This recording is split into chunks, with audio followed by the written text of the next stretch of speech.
हो गया। हेलो दोस्तों, नमस्कार। आज हम आपको विद्युत धारा के बारे में बताएंगे।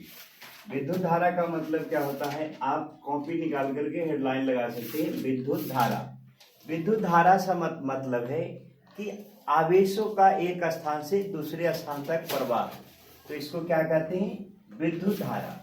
तो इस चैप्टर में हम जानेंगे कि आवेश क्या होता है, आवेश के बारे में समझेंगे, जिसको इंग्लिश में चार्ज कहते हैं। क्या कहते हैं, चार्ज। तो आवेश के बारे में पढ़ेंगे। फिर पढ़ेंगे कि पदार्थ का मौलिक कण किन किन कणों से मिलकर बना होता है। तो हम सबसे पहले पदार्थ के ही बारे में जानते हैं। एक भारतीय था, ऋषि था, जिसका नाम था कणाद। उन्होंने कहा था कि पदार्थ जो होते हैं कणों से मिलकर के बने होते हैं। तो पदार्थ तो सबसे पहले कण से मिलकर बने होते हैं। मान लीजिए ये कोई भी पदार्थ है, कोई भी पदार्थ, जब आप इसको टुकड़े करेंगे तो इसके नीचे देखेंगे तो थोड़ा छोटा छोटा छोटा छोटा छोटा छोटा वो कण रहते हैं, कण बहुत छोटा। आप उस कण को भी और बहुत सारे पार्ट में तोड़ सकते हैं। जब आप उसको बहुत सारे पार्ट में तोड़ लेंगे, इस कण को भी छोटा किया जाएगा तो आपको मिलेगा अणु। सबसे पहले तो ये कण है, कण से मिलकर बना है। कण के बाद जो आएगा वो हो जाएगा कौन सी, अणु। तो ये हो जाएंगे अणु। कण को तोड़ने के बाद क्या बनेगा, अणु। फिर अणु को और भी बहुत सारे पार्ट में तोड़ेंगे, बहुत सारे छोटा छोटा, तभी हो जाएगा क्या, परमाणु। अब परमाणु जो होता है, परमाणु के भीतर में पाया जाता है इलेक्ट्रॉन, प्रोटॉन और न्यूट्रॉन। इलेक्ट्रॉन, प्रोटॉन और न्यूट्रॉन। प्रोटॉन, इलेक्ट्रॉन, प्रोटॉन और न्यूट्रॉन। ध्यान देंगे, इलेक्ट्रॉन जो होते हैं वो ऋणावेशित होता है, इस पर ऋण चार्ज रहता है, माइनस चार्ज। प्रोटॉन जो होता है इस पर प्लस चार्ज होता है, तो इसको प्रोटॉन पर प्लस चार्ज होता है। जबकि न्यूट्रॉन, इस पर कोई चार्ज नहीं होता है, ये अनावेशित होता है। तो इलेक्ट्रॉन ऋणावेशित है, प्रोटॉन धनावेशित है और न्यूट्रॉन कुछ नहीं है। आपसे पूछ सकता है परीक्षा वाला, बताइए इलेक्ट्रॉन का खोज किसने किया था। तो आप एक ट्रिक से माध्यम से भी याद रख सकते हैं, इलेक्ट्रॉन का खोज किसने किया। तो एक ट्रिक है, ईंट पर नाच। ईंट पर नाच, इसका मतलब हुआ कि ई से हो गया ईंट, ट से, तो ये हो जाएगा जे थॉमसन। इलेक्ट्रॉन का खोज किसने किया था, जे थॉमसन ने किया था। प्रोटॉन का खोज किसने किया था, पर से हो गया रदरफोर्ड, तो यहां से र से हो जाएगा रदरफोर्ड, रदरफोर्ड। और न्यूट्रॉन का खोज किसने किया था, चैडविक, इसको जेम्स चैडविक भी बोलते हैं, तो ये हो जाएगा जेम्स चैडविक। आप इसको ध्यान रखें, चैडविक। तो यहां तक हम बता दिए थे। और प्रोटॉन और न्यूट्रॉन के जो बीच का भाग होता है, मान लीजिए ये प्रोटॉन है और ये न्यूट्रॉन, ये दोनों के बीच का भाग को नाभिक कहते हैं। ये नाभिक होते हैं, प्रोटॉन और न्यूट्रॉन के बीच का भाग नाभिक कहलाता है। जबकि इलेक्ट्रॉन इसके चारों ओर कक्षा में चक्कर लगाते रहते हैं, ये माइनस चार्ज है। ये पदार्थ का, सभी पदार्थ का ऐसा गुण है। तो अब लिखेंगे कि परमाणु विद्युतः उदासीन क्यों होते हैं। तो परमाणु विद्युत का मतलब वो उससे करंट नहीं जाता है, उदासीन करने का मतलब ये है, परमाणु विद्युत का उदासीन होता है इसलिए कि उसमें प्रोटॉन और न्यूट्रॉन की संख्या समान होता है। इसलिए परमाणु क्या होता है, इलेक्ट्रॉन की संख्या और प्रोटॉनों की संख्या उसमें बराबर होता है। इलेक्ट्रॉन, प्रोटॉन, नाभिक विद्युत का उदासीन होता है कि परमाणु, क्योंकि उसमें जितना प्रोटॉन होता है उतना ही क्या होता है, इलेक्ट्रॉन होता है, इसलिए परमाणु विद्युत का उदासीन होते हैं। तो अब लिखेंगे धनावेश और ऋणावेश। धनावेश और ऋणावेश लिखिए। धनावेश क्या होता है, धनावेश जैसे आपने बचपन में देखा होगा कि जब आप कलम को रगड़ करके इस तरह से रगड़ते हैं और कागज के टुकड़े को फिर वापस हाथ से लेकर के अति करते हैं, तो वो खींच लेता है। इसका मतलब है कि एक धनावेशित हो गया है, एक ऋणावेशित हो गया है। एक धन आवेश है, दूसरा ऋण आवेश है, इसलिए वो खींच लेता है। तो आप लिखेंगे धनावेश, धनावेश देकर के डैश मारेंगे और लिखेंगे जब कोई पदार्थ इलेक्ट्रॉन को खो देता है, जब कोई पदार्थ इलेक्ट्रॉन खो देता है, इलेक्ट्रॉन खो देता है,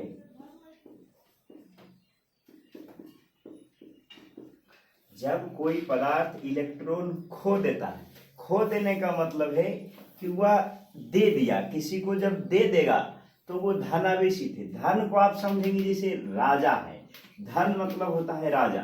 तो जब कोई राजा रहेगा तो ही किसी को देगा।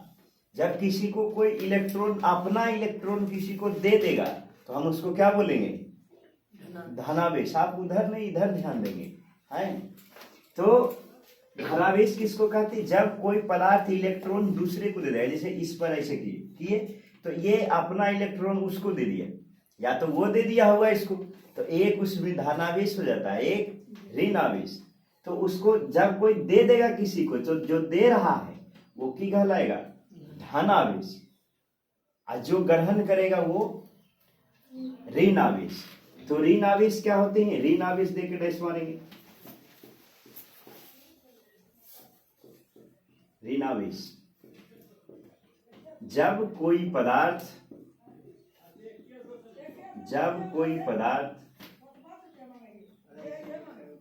इलेक्ट्रॉन को ग्रहण कर लेता है, इलेक्ट्रॉन को ग्रहण कर लेता है, ग्रहण कर लेता है,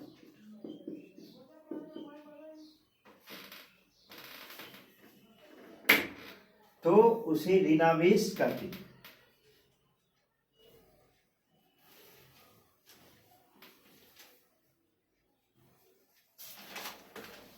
तो उसे ऋणावेश कहते हैं।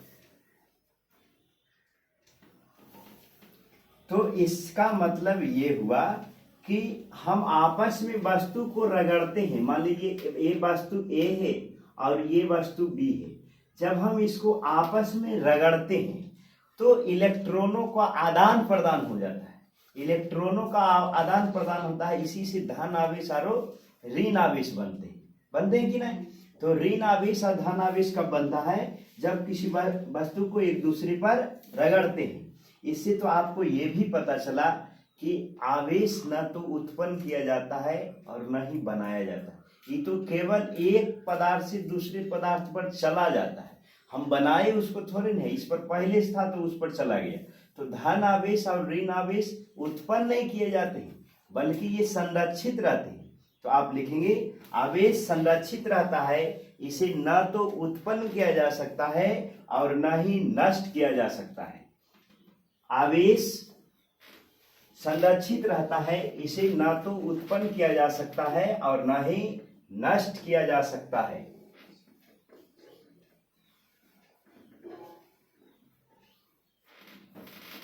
आवेश संरक्षित होते हैं। संरक्षित मतलब इसको आप उत्पन्न नहीं कर सकते और ना ही नष्ट कर सकते। आवेश संरक्षित होता है, संरक्षित होता है। इसे ना तो हम उत्पन्न कर सकते हैं और ना ही नष्ट कर सकते हैं।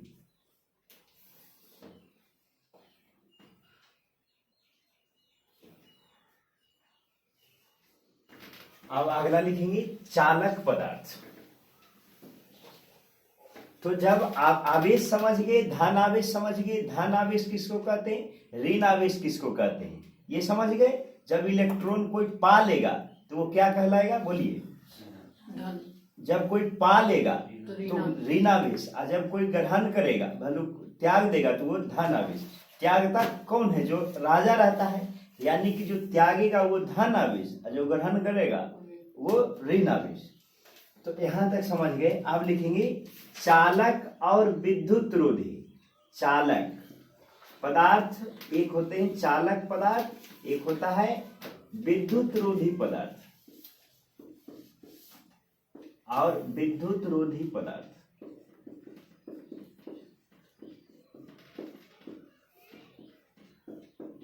चालक पदार्थ और विद्युत रोधी पदार्थ।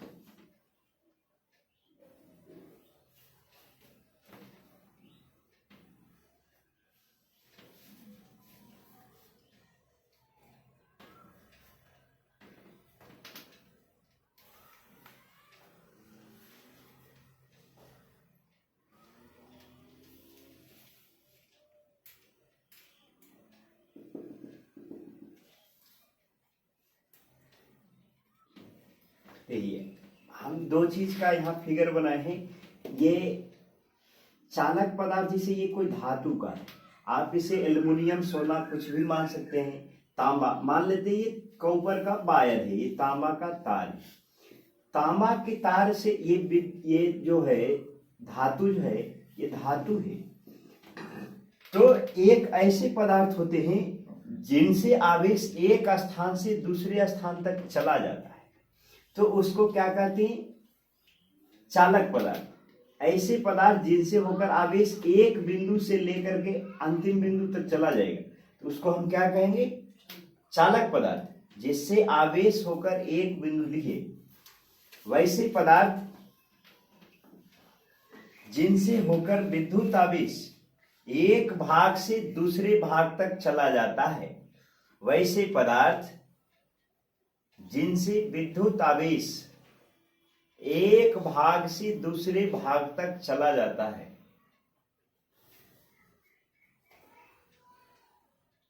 एक भाग से दूसरे भाग तक चला जाता है,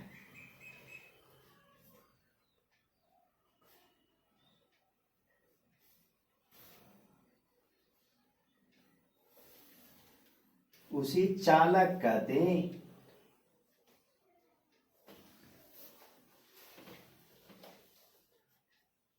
वैसे पदार्थ जिनसे होकर आवेश एक भाग से दूसरे भाग तक चले जाते हैं, उसे क्या कहते हैं? चालक पदार्थ कहते हैं, कंडक्टर। विद्युत रोधी में लिखेंगे वैसे पदार्थ जिनसे होकर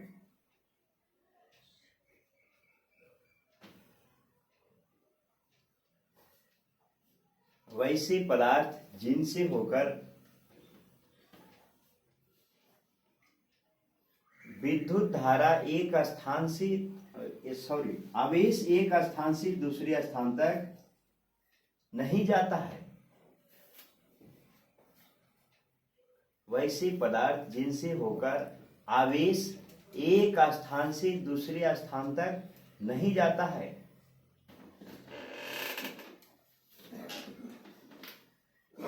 ऐसे पदार्थ विद्युत रोधी कहे जाते हैं।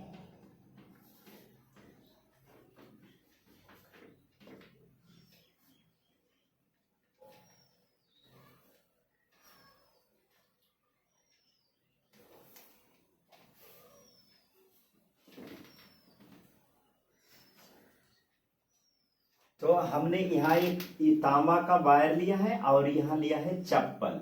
तो ये चप्पल में जो है, इसमें आवेश तो है, लेकिन एक स्थान से दूसरे स्थान तक इसमें नहीं, प्रवाह नहीं होगा।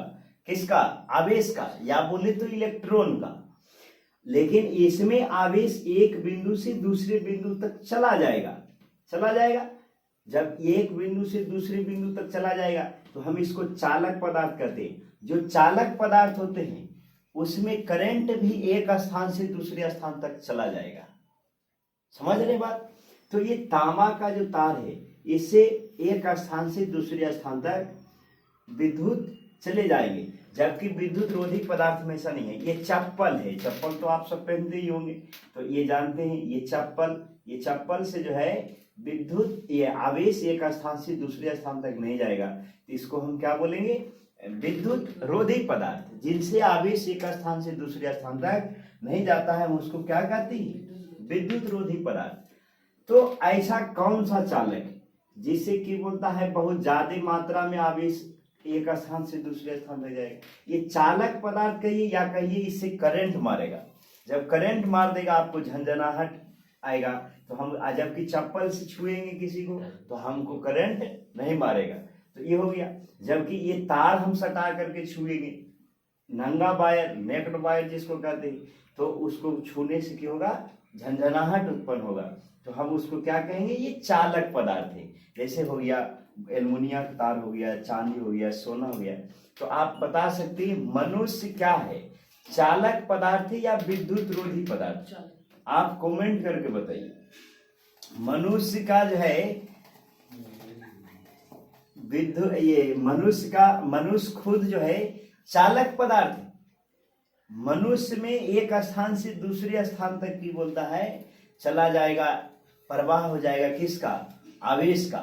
जब आवेश का प्रवाह हो जाएगा तो हम उसको क्या बोलेंगे, चालक पदार्थ कहेंगे। क्या बोलेंगे, चालक पदार्थ। चालक पदार्थ इस ऐसे पदार्थ होते हैं जिनसे आवेश एक स्थान से दूसरे स्थान तक चला जाता है, उसको क्या बोलते हैं, चालक पदार्थ कहते हैं। जैसे में तांबा के तार, एल्युमिनियम तार, मनुष्य। शुद्ध जल जो होता है विद्युत का कुचालक होता है। शुद्ध जल जिसका पीएच मान 7 होता है, समझ रहे ना। तो शुद्ध जल क्या होता है, कुचालक।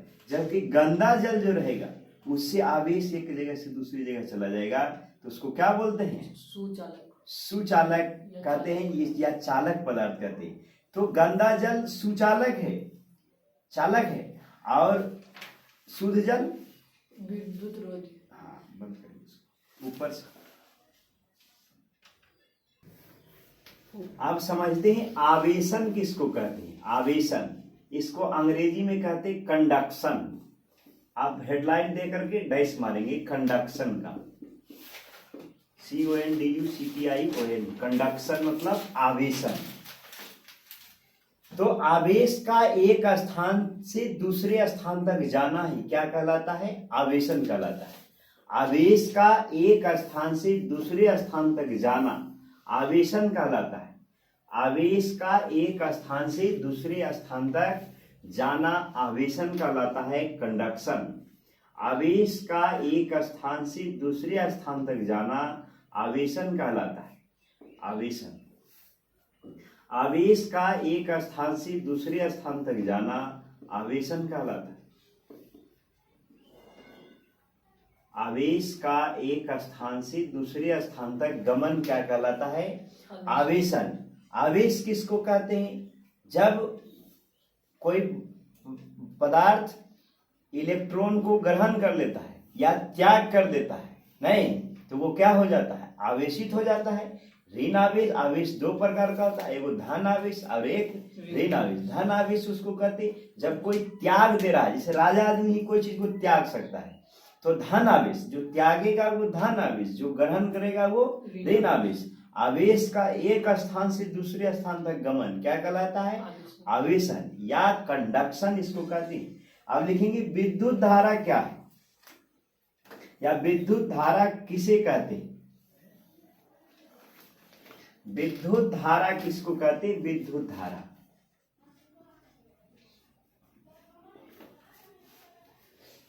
लिखेंगे आवेश का, लिखिए चालक पदार्थ में, किसी चालक पदार्थ में, किसी चालक पदार्थ में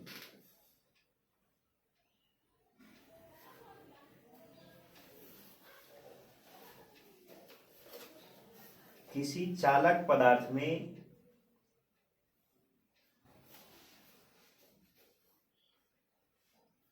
किसी निश्चित दिशा में, किसी निश्चित दिशा में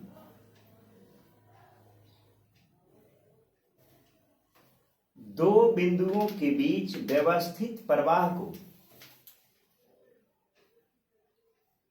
किसी निश्चित दिशा में दो बिंदुओं के बीच व्यवस्थित आवेशों के प्रवाह को, आवेशों के प्रवाह को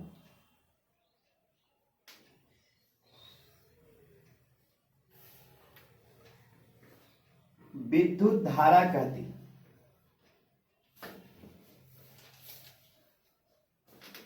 क्या कहते हैं, विद्युत धारा कहते हैं।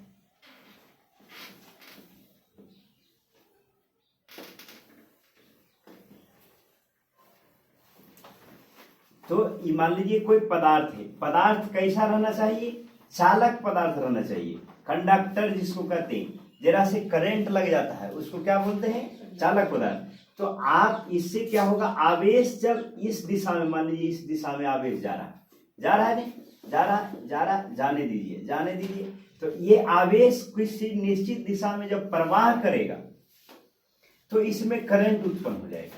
तो जिसमें भी आवेश एक जगह से दूसरे स्थान तक जाएगा, प्रवाह होगा, तो उसमें क्या आ जाएगा? विद्युत धारा उत्पन्न हो जाएगा। तो आप बताइए, इसमें खुद तो तांबा है चाहे कोई भी पदार्थ, इसमें तो आवेश तो खुद से ही होगा, आवेश तो इसमें ऑलरेडी ही रहता है कि नहीं? तो लेकिन इसमें प्रवाह करवा दिया तो उसमें क्या हो जाएगा? करंट उत्पन्न हो जाएगा। तो प्रवाह ही करवाना है, तार में खुद में लाइन रहता नहीं, उसमें से प्रवाह जब होने लगेगा, ये इसमें खुद पहले से पड़ा हुआ आवेश है, अगर ये इधर जाने लगा तो हम समझ जाएंगे कि उसमें विद्युत धारा, करंट आ गया। समझे? तो कैसे जाएगा एक स्थान से दूसरे स्थान तक, जाएगा कैसे आवेश? यही तो सोचना है। आवेश को एक जगह से दूसरी जगह ले जाना, ये क्या कहलाता है? विद्युत धारा। तो अब हम ले जाकर के तुमको बताते हैं। जैसे कि आप समझते होंगे ये कोई पाइप है, पाइप जब आप पाइप करते हैं, पाइप से खेत पटाते हैं, खेत पटाते हैं। तो जब आप पाइप को समेटते होंगे, किसान वगैरह भाई लोग सब ऐसे करते हैं, तो पाइप को जब समेटता है, पाइप में से पानी गिराना रहता है तो एक दिने से उठाता है, नहीं एक दिने से ऊपर उठाता है और एक दिने से नीचे उठाता है। तो एगो तो ऊपर हो जाता है, एगो नीचे हो जाता है। जब नीचे हो जाएगा, एगो ऊपर हो जाएगा, तो क्या हो जाएगा? पानी नीचे पसीज जाएगा, सब पानी नीचे गिर जाएगा। उसी तरह से इसमें खुद से पहले समझिए ये पानी है, हमको क्या बोलता है? एक जगह से दूसरी जगह ले जाना होता है, ले जाना है कि ना? तो हमको क्या करना पड़ेगा? इसको उठाना पड़ेगा। आप सोचिए कि तार ऐसे बाहर उठाएंगे तो उसमें लाइन चल जाएगा, ऐसा नहीं है। हमको इसको भी वो है पाइप नियन की करना है, एक दिने से ऊपर करना है, एक दिने से नीचे करना है। तो हमको एगो को प्लस मतलब एगो धनात्मक से जोड़ना होगा, एक दिने ऋणात्मक से। तो जो ये प्लस आवेश को जो उधर भेज देगा, माइनस देगा, तो हम समझ जाएंगे। जैसे हम तो उदाहरण दे रहे हैं कि माइनस होता है, तो ये एक जगह से दूसरी जगह जाएगा तो क्या हो जाएगा? विद्युत धारा का प्रवाह हो जाएगा। जैसे पाइप में होता है, पानी जब जाता है तब, लेकिन वो तो पाइप है तो एक दिन से उठाए तो चल गया, लेकिन इसको कैसे करें कि ये इलेक्ट्रॉन एक दिन से दूसरे दिन जाने लगेगा। तो इसका उपाय है कि आपको विभवांतर बनाना पड़ेगा। विभवांतर मतलब आपको इसको बैटरी से वो जोड़ दीजिए। ये बैटरी का चिन्ह है, एगो प्लस होगा और एगो माइनस होता है, तो ये क्या हो जाएगा? बैटरी।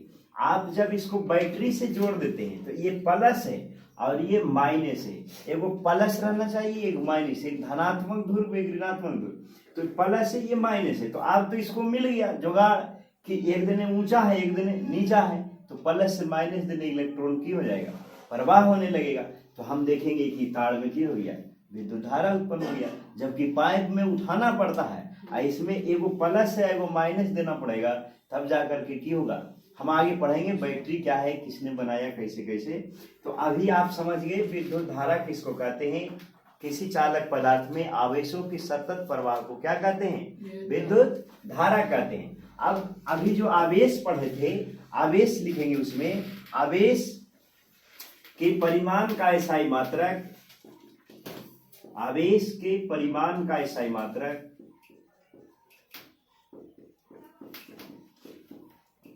एसआई मात्रक कूलाम होता है। कूलाम आवेश का एसआई मात्रक, आवेश के परिमाण का एसआई मात्रक क्या होता है? कूलाम।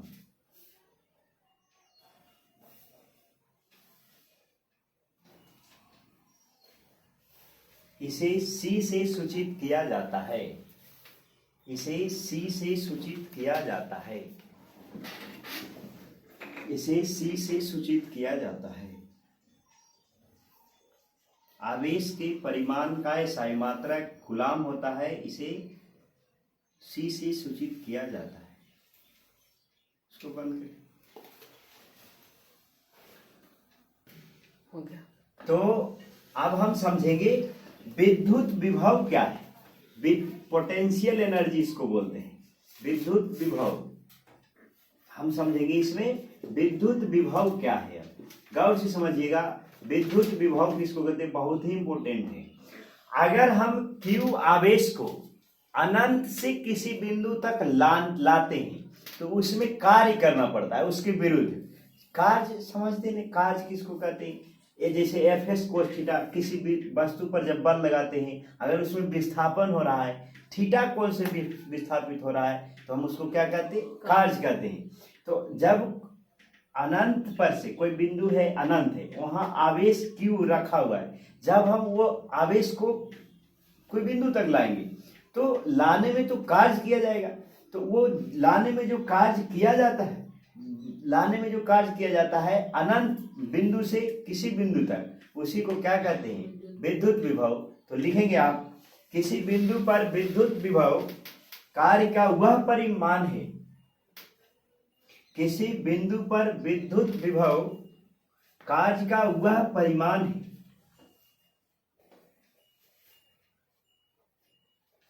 जो इकाई आवेश को अनंत से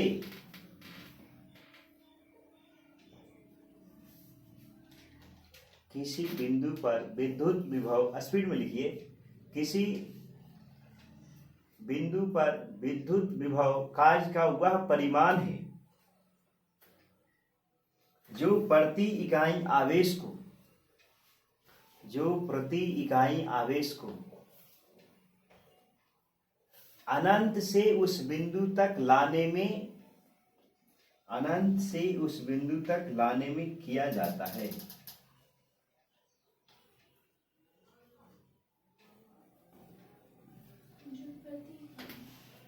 जो प्रति इकाई आवेश को अनंत से इस बिंदु तक लाने में जो कार्य किया जा रहा है, उसी को क्या कहते हैं, विद्युत विभव कहते हैं। अर्थात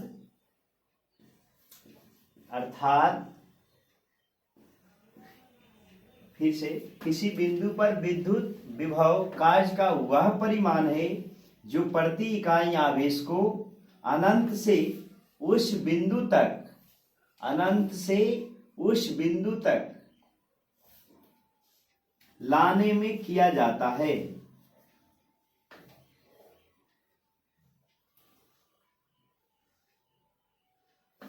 अर्थात उसमें दिख रहा है, अर्थात भी बराबर, भी से विद्युत विभव को सूचित करते हैं। तो हम Q आवेश को ला रहे, Q आवेश को ला रहे, तो आवेश नीचे रखेंगे और उसको लाने में जो कार्य किया जाता है उसको W से सूचित करते हैं। तो आपको ये याद रखना है कि V बराबर होता है W बटा में Q, यानी आवेश बराबर यहां से हो जाएगा, आवेश बराबर विद्युत विभव बराबर, तो यहां से हो जाएगा विद्युत विभव, विद्युत विभव इसको कहते हैं। Q आवेश अनंत पर पड़ा हुआ है, उसको कोई बिंदु तक लाने में लाएंगे, जो कार्य किया जाएगा उसको क्या कहेंगे, विद्युत विभव। इतना इजी है। अनंत बिंदु से Q आवेश को किसी बिंदु तक लाने में जो कार्य किया जाता है उसी को क्या कहते हैं, विद्युत विभव कहते हैं। V बराबर W बटा Q, तो विद्युत बराबर हो जाएगा कार्य बटा में आवेश, कार्य बटा में आवेश। उतारिए, अगला लिखेंगे, पहले इसको उतार लीजिए।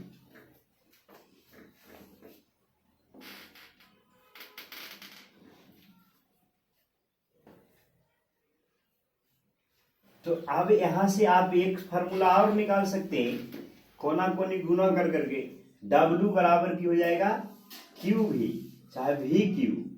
तो यहां से कार्य का अब एक फार्मूला और है, आवेश के विद्युत धारा चैप्टर में, कि अब कार्य बराबर Fs cos थीटा पढ़े थे, Fs पढ़े थे, वो भी है, लेकिन कार्य बराबर ये है कि Q आवेश को जब अनंत बिंदु से किसी बिंदु तक लाते हैं तो उसके विरुद्ध जो कार्य किया जाता है उसको क्या कहते हैं, विद्युत विभव कहते हैं। तो V बराबर W बटा में Q, W क्या है, कार्य है, Q क्या है, आवेश है, तो W बटा Q हो जाएगा। तो अब यहाँ से W बराबर फिर ये भी निकल सकता है V इंटू क्यू, आवेश गुना विद्युत विभव।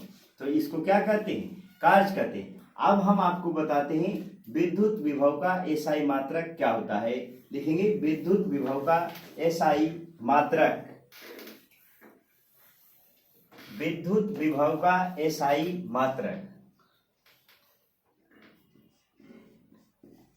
विद्युत विभव का एसआई मात्रक।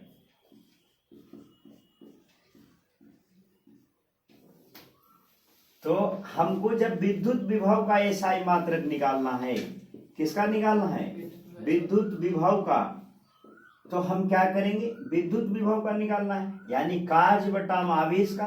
तो आप जानते नहीं कार्य का मात्रक क्या होता है, एसआई मात्रक बताना है। कार्य को कैसे मापते हैं, एसआई मात्रक में लंबाई का एसआई मात्रक मीटर है, विद्युत धारा का एम्पियर है, घन कोण का रेडियन है, अस्टेरेडियन, ऐसे करके होता है। मीटर थी, द्रव्यमान का केजी है, ये सब क्या है, एसआई मात्रक। 9th में पढ़े थे। तो आप बताइए वहां पढ़े होंगे कार्य का एसआई मात्रक क्या होता है।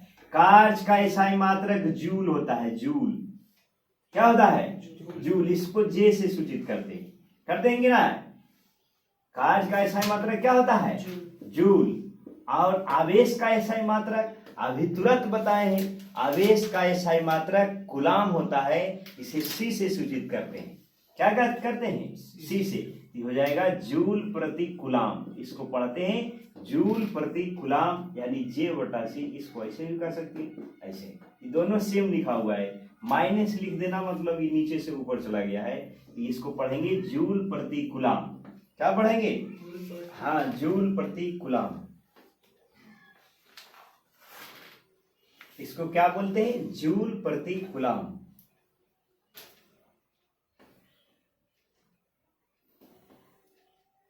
इसी को क्या कहते हैं, विद्युत विभव का एसआई मात्रक क्या है, तो क्या बोलेंगे, जूल प्रति कूलाम।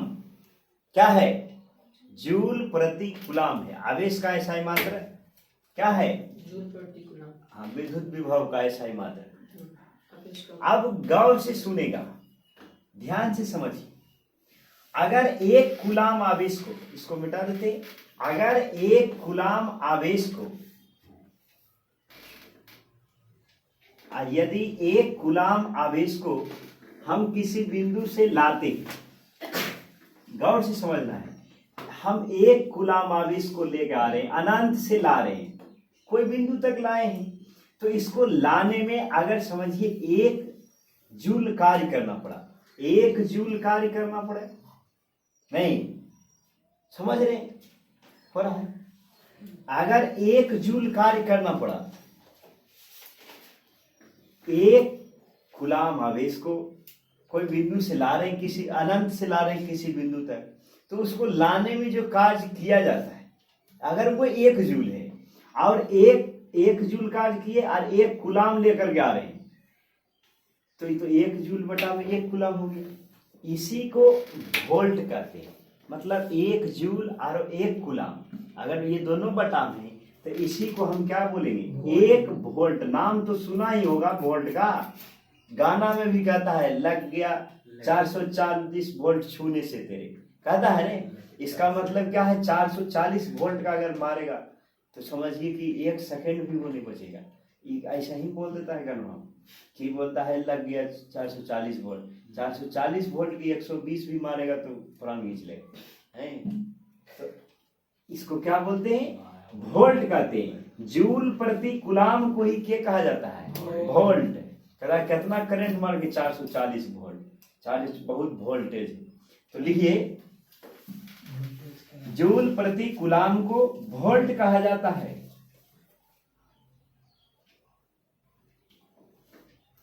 जूल प्रति कूलाम को वोल्ट कहा जाता है।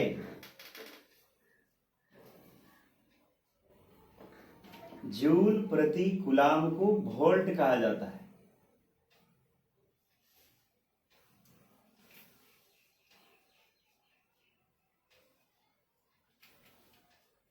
अगर आपसे परीक्षा में आता है ऐसा, ये VVI है कि कहेगा कि 1 वोल्ट को परिभाषित करिए, तो आप खुद से कर लेना कि 1 वोल्ट, 1 कूलाम आवेश को अगर अनंत बिंदु से किसी बिंदु तक लाने में किया गया कार्य 1 जूल है तो वह 1 वोल्ट कहलाता है। बहुत इजी है। 1 वोल्ट किसको कहेंगे? 1 कूलाम आवेश को किसी बिंदु से एक बिंदु तक लाने में किया गया कार्य अगर 1 जूल हो रहा है तो हम उसको क्या बोलेंगे? 1 वोल्ट बोलेंगे। तो ये हो जाएगा 1 वोल्ट। ये वोल्ट जो खोजा होगा उसका नाम था आलेसांद्रो वोल्टा। क्या नाम था? आलेसांद्रो वोल्टा नाम था इसका। आलेसांद्रो वोल्टा एक इटली का वैज्ञानिक था। कहाँ था? इटली का वैज्ञानिक था। इसके सम्मान में, इसको इज्जत देने के लिए इसके नाम पर वोल्ट रख दिया गया था। किसके सम्मान में? आलेसांद्रो वोल्टा के सम्मान में रखा गया था।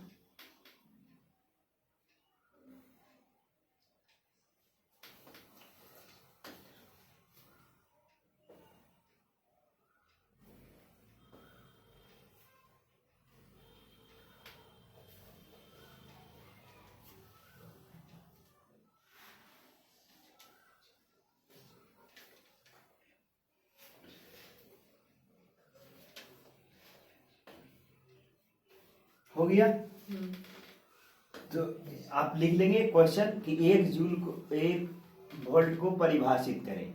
1 कूलाम आवेश को अनंत से किसी बिंदु तक लाने में किया गया कार्य अगर 1 जूल है तो उस पर 1 वोल्ट उत्पन्न होगा। समझ गए? उतार में अगला लिखेंगे, धनावेशित वस्तु का विभव धनात्मक होता है।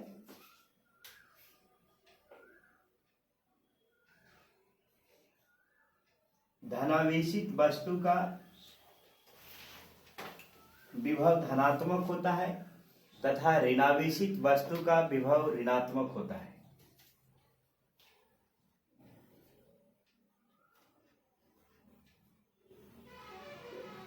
तथा ऋणावेशित वस्तु का विभव क्या होता है? ऋणात्मक होता है।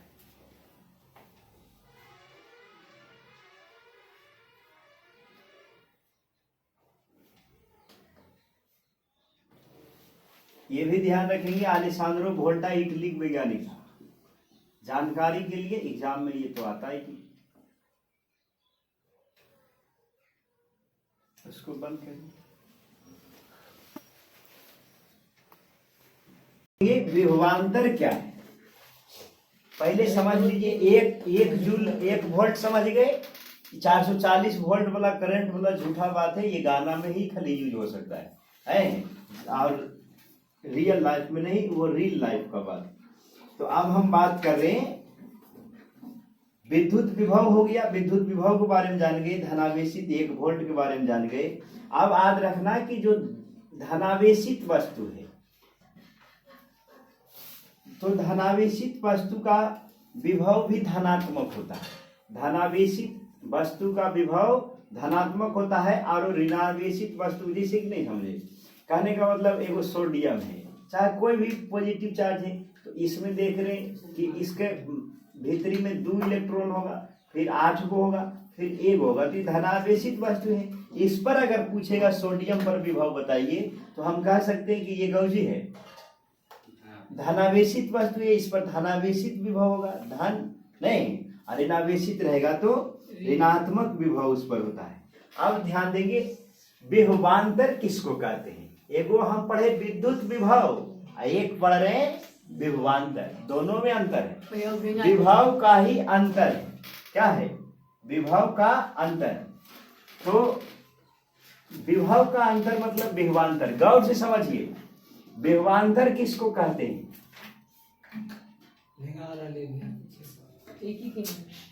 भैया देखो की कर दलके वहां बंद करिए। तो अब हम समझे कि विभवांतर किसको कहते हैं। विभव और विभवांतर में अंतर है ना। विभव दूसरा चीज है, विभवांतर दूसरा चीज है। तो उसमें हम देख रहे थे कि क्यू आवेश को अनंत बिंदु से ला रहा था। अनंत पर से जब कोई वस्तु को आवेश को लाएंगे किसी बिंदु तक तो वो विभव कहलाएगा।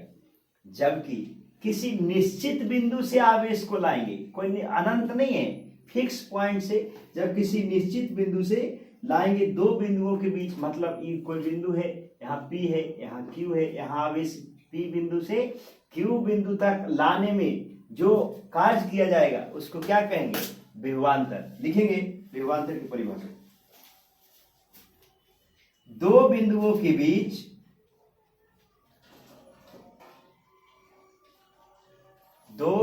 के बीच विभवांतर का माप, दो बिंदुओं के बीच विभवांतर का माप उस कार्य से होता है जो प्रति इकाई आवेश को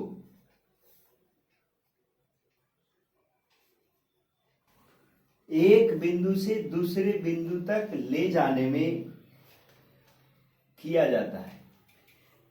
एक बिंदु से दूसरे बिंदु तक ले जाने में किया जाता है।